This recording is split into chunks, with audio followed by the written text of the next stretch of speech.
Audio Jungle.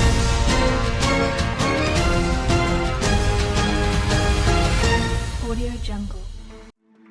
Biz urushga tayyormiz va Xitoyni kutmoqdamiz. Tayvan prezidenti Xitoyga qarshi eng qattiq ritorikani ishlatdi. Tayvan prezidenti Lai Ching-te 20-may kuni bayonot berdi. U agar AQSh prezidenti Tramp bilan gaplashish imkoniyati bo'lsa, Xitoy tinchlikka tahdid solayotganini va hech kim orolni anneksiya qilish huquqiga ega emasligini aytishini bildirdi. Bu bayonot Pekinning keskin noroziligiga sabab bo'ldi. Washington 79-yilda Taypey o'rniga Pekinni diplomatik jihatdan tan olganidan beri ikki prezident o'rtasida hech qanday suhbat bo'lib o'tmagan. Lai Ching-te hozirda nafaqat uni separatist deb barcha choralarni ko'rayotgan va Tayvanni o'z hududi deb hisoblayotgan Xitoy bosimiga, balki orolning eng muhim ittifoqchisi bo'lgan AQSh bosimiga ham duch kelmoqda. O'tgan haftada Xitoy prezidenti Si Szinpin bilan o'tkazilgan sammitdan keyin Tramp Tayvanga qurol sotishni davom ettirishni bo'yicha yakuniy qarorga kelmaganini aytdi. Tramp bu qurol savdosini yaxshi muzokara vositasi deb atadi. Shuningdek, u orolda mustaqillikka intilmaslik kerakligidan ogohlantirdi. Prezidentlik muddatining 2 yilligi munosabati bilan o'tkazilgan matbuot anjumanida Lai Ching-tega Trampga nima degan bo'lardingiz degan savol berildi.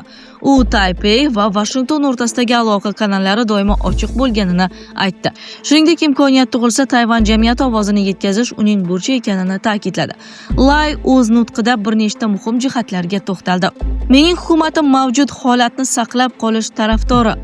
Tayvan bo'g'ozida tinchlik va barqarorlik posbonidir dedi u Taypeydagi prezident idorasida. Uning qo'shimcha qilishicha, Xitoy mintaqada tinchlik va barqarorlikni buzayotgan asosiy tomondir. Bunga isbot sifatida u Xitoyning harbiy ishtiroki kengayayotganini va Tinch okeanining g'arbiy qismigacha cho'zilgan harbiy mashg'ulotlarni ko'rsatdi. Bu harakatlar Hind-Tinch okeani mintaqasida keskinlikni oshirmoqda. Tayvan suveren va mustaqil davlatdir. Hech bir mamlakat Tayvanni anneksiya qilish huquqiga ega emas. Tayvan xalqi demokratik va erkin hayot tarzini tanlagan.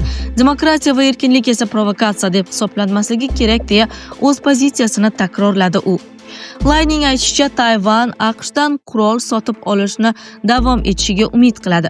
Chunki AQSh harbiy texnikalarini xarid qilish Tayvan bo'g'ozida tinchlik va barqarorlikni saqlash uchun zaruriy vositadir. Zelenskiy hokimiyatni topshirishga tayyorlanyaptimi? Kiyevdan yangi bayonot yangradi. Vladimir Zelenskiy idorasi maslahatchisi Podolyak Ukrainada saylovlar 2027-yil bahorida o'tkazilishi mumkinligini aytdi. U bu haqda Ukrainaning Apostrof TV YouTube kanaliga bergan intervyusida aytdi. Biroq u ovoz berishni o'tkazish uchun bir qator shartlar kerakligini ta'kidladi. Podolyakning so'zlariga ko'ra, avvalo uzoq muddatli o't ochishni to'xtatish rejimi o'rnatilishi lozim. Shundan keyin saylov jarayonini boshlash va tayyorgarlik ko'rish uchun kamida 3 oy vaqt talab etiladi. Ukraina ovlari keltirgan intervyuda Podolyak bu jarayon 2026-yil bahori yoki kuzida amalga oshmasligini aytgan. Uning baholashicha, zarur sharoitlar kamida joriy yil qishigacha shakllanmaydi. Shu tariqa Kiyev saylovlarining o'tkazilishini qisqa muddatli sulh bilan emas, barqaror va uzoq muddatli o't ochishni to'xtatish bilan bog'lamoqda. Avvalroq Podolyak ovoz berish va saylov kampaniyasi vaqtida raketa va dronlar uchmasligi kerakligini aytgan edi.